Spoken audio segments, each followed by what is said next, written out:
বহু মানুষই internet ওয়াইফাইয়ের speed সমস্যার সমাধান চান। এছাড়া রয়েছে অনলাইনে নিরাপত্তাহীনতা ও ভাইরাস সমস্যা।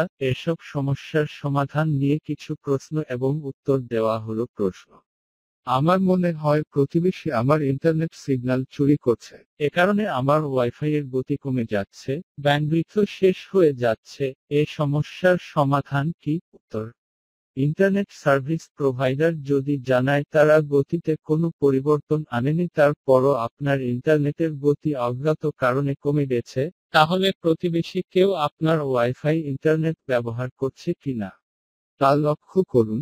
এর জন্য আপনার ইন্টারনেট রাউটারে লগ ইন করুন। এরপর সেখানে যে গ্যাজেটগুলো সংযুক্ত রয়েছে সেগুলোর তালিকাটি দেখুন। এতে যদি আপনার অপরিচিত কোনো গ্যাজেট থাকে তাহলে বুঝবেন সেটি আপনার ইন্টারনেট অজান্তেই ব্যবহার করছে। আপনি যদি রাউটারের সেটিংগুলো ঠিকঠাক বুঝতে না পারেন তাহলে এর সঙ্গে যে ম্যানুয়াল আছে সেটি দেখুন। এতে বিস্তারিত লেখা পাওয়া যাবে। রাউটারের ম্যানুয়াল পাওয়া না গেলে অনলাইনে খুঁজে দেখতে পারেন। এছাড়া ব্যবহার করা না হলে রাউটারটি বন্ধ রাখুন, শুধু ব্যবহারের সময়েই চালু রাখুন। এতে ইন্টারনেট চোর নিরুৎসাহিত হবে। পাশাপাশি রাউটারের অন্যান্য নিরাপত্তা ব্যবস্থাও বৃদ্ধি করুন।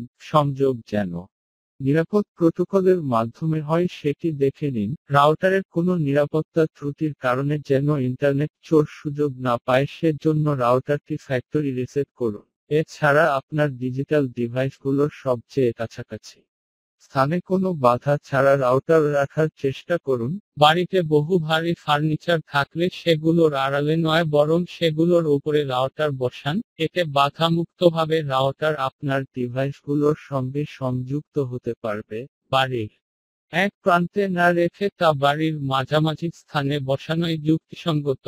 আপনার ওয়াইফাই রাউটার থেকে দূরে কোথাও ইন্টারনেট ব্যবহারের প্রয়োজন হলে এক্সটেন্ডার ব্যবহার করতে পারেন। প্রশ্ন: মোবাইলের টেক্সট মেসেজ ব্যবহারের সময় লিখতে খুবই সমস্যা হয়, সমাধান কি? উত্তর: মোবাইল ফোনের টেক্সট মেসেজ ব্যবহারের সময় অটোকারেক্ট অপশন বন্ধ করে নেবেন। এতে আপনি যা টাইপ করবেন ঠিক তাই আসবে।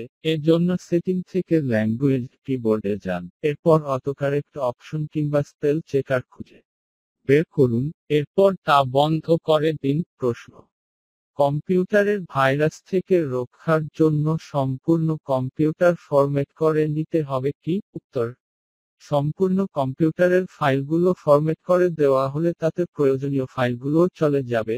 এ কারণে তার বদলে ভালো কোনো অ্যান্টিভাইরাস ব্যবহার করতে পারেন। কম্পিউটারের ভাইরাস মূলত ইন্টারনেটের বিভিন্ন সাইট থেকে কিংবা বিভিন্ন মাধ্যমে ফাইল শেয়ারিংয়ের মাধ্যমে আসতে পারে। এ কারণে কম্পিউটারের ভাইরাস থেকে রক্ষার উপায় হিসেবে এই কাজগুলোতে সতর্ক থাকতে হবে।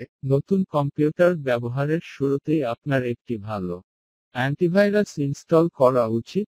এছাড়া ইন্টারনেট সংযোগের সঙ্গে সঙ্গে অ্যাডোবি ফ্ল্যাশ আপডেট করা উচিত। এটি নিরাপত্তার জন্য বড় হুমকি, আবার এটি ছাড়া কম্পিউটার চালানো কঠিন। প্রশ্ন: শিশুদের ইন্টারনেট ব্যবহারে তাদের কিভাবে নিরাপদ রাখা যায়? উত্তর: অনলাইনে শিশু কিশোর কিংবা তরুণদের বিপজ্জনক আচরণ তাদের বিপদে ফেলতে পারে। এক্ষেত্রে অনেকেই স্মার্টফোনের সামাজিক যোগাযোগ মাধ্যমে বাড়তি সময় ব্যয় করে। এক্ষেত্রে সবচেয়ে ভালো হয় তার সঙ্গে নিবিড় যোগাযোগ রাখা এবং অনলাইনের বিপদ সম্পর্কে বুঝিয়ে বলা। এতে আশা করা যায় সে অনলাইনের বিপজ্জনক বিষয়গুলো বুঝতে পারবে এবং তা থেকে সতর্ক থাকবে। প্রশ্ন: অনলাইনে কেনাকাটায় নিরাপদ থাকার উপায় কি? উত্তর: অনলাইনে কেনাকাটায় প্রচুর বিপদ রয়েছে, তাই যেকোনো জিনিস কেনার সময় তা যেন ভালো ও প্রতিষ্ঠানের থেকে আসে তা লক্ষ্য রাখতে হবে।